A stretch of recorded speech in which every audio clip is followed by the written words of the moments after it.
এই ব্রিজে নতুন সরকার না নতুন সরকার হওয়ার পর টেন্ডার হয়েছে। নতুন সরকারের টেন্ডার কি কেটে গেছে নাকি? না তাহলে কোন সরকারের টেন্ডার হয়েছে? আপনার ইয়েকে জিজ্ঞেস করুন, পিডব্লিউ কে জিজ্ঞেস করুন, আমাদের জিজ্ঞেস করলে আপনি কোনো তো কিছুই হয়নি। পিডব্লিউ কে জিজ্ঞেস করবেন, পিডব্লিউ কে জিজ্ঞেস করুন। না তোমরা নতুন সরকার হওয়ার পর তো টেন্ডার হয়নি। জিজ্ঞেস করলে আপনি পিডব্লিউ কে না জিজ্ঞেস করুন। পিডব্লিউ কে কেন জিজ্ঞাসা করব? তাহলে কে পিডব্লিউ নিচ্ছে? তোমরা পিডব্লিউ নোটিশে টাকা নাও? হ্যাঁ তোমরা পিডব্লিউ নোটিশে টাকা নাও? হ্যাঁ পিডব্লিউ নোটিশে টাকা নাও? দেখুন আছে হ্যাঁ কিসে আছে নেমে আসুন দেখুন। আমি বলছি আপনি একটু দেখুন। না তো তোমার তো নোটিশ নম্বর দিয়ে টাঙিয়ে রাখার কথা। পিডব্লিউ অফিসের জায়গা আছে কিনা সেটা দেখুন আপনি।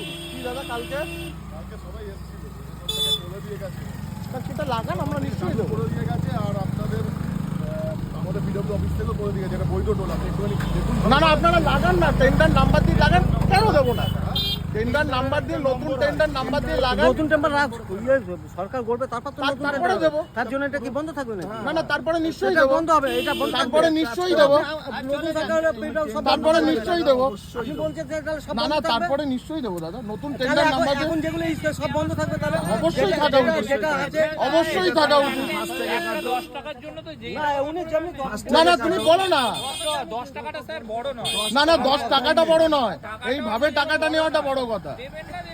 না দেওয়ার কথা তো বলছি, অবশ্যই তো দেবো। সে আমাদের থেকে এরকম অনেক লোকের থেকে নিচ্ছ তোমরা।